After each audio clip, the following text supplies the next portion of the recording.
I've been described as reckless, but not mindless. My name is Gary Kobinker. I'm the director of the Infectious Disease Research Center at Université Laval, where I'm also a professor in the Faculty of Medicine in Microbiology, Immunology, and Infectious Diseases. The research about Ebola came from research about HIV. During that work, I started working with the Ebola envelope and realizing that some of the Ebola glycoproteins, so the coat protein of the virus, that were a very good candidate for vaccine. Well, you know, Ebola is considered by many the most dangerous pathogen. What's scary with Ebola is that it kills within days.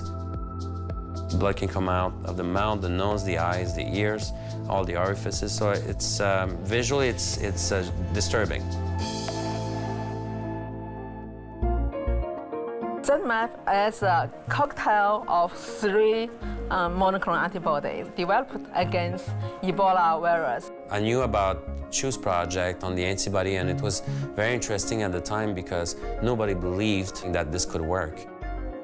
Instead of trying to prevent entry of the virus and infection, we're going to try to just buy time.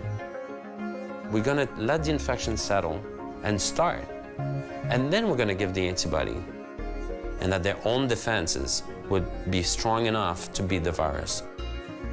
This was, I think, the completely changing approach instead of what everybody else was doing, because they were trying to block 100% of the particles incoming, and there was always one getting through. When we finally saw the success rate of the treatment, we were amazed. That was a great moment I will never forget. And I mean, I remember we were jumping in the suit, which is not the easiest place to jump. And the beauty of this is because they build their own defenses, after that you can re-expose them and they are protected, like a vaccine. I was really happy.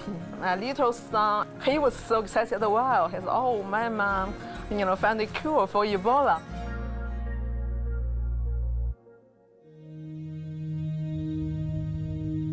We developed, the ZMapp actually 2014.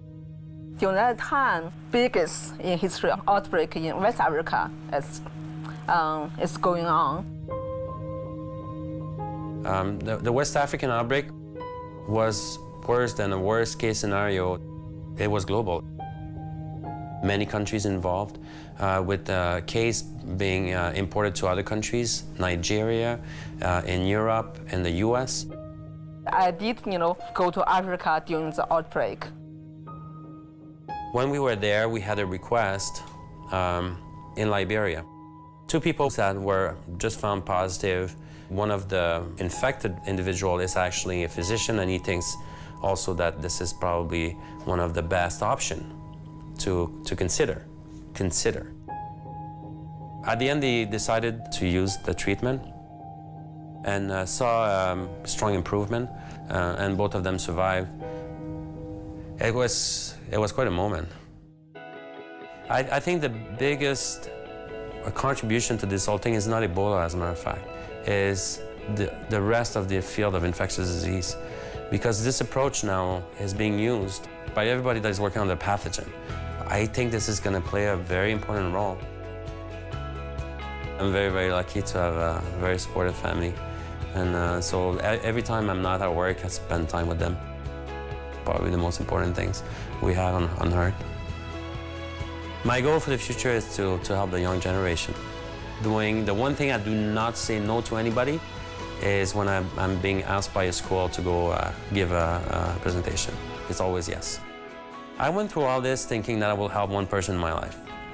Because if we all help one person in our life, everybody gets help. So the more we do, the better.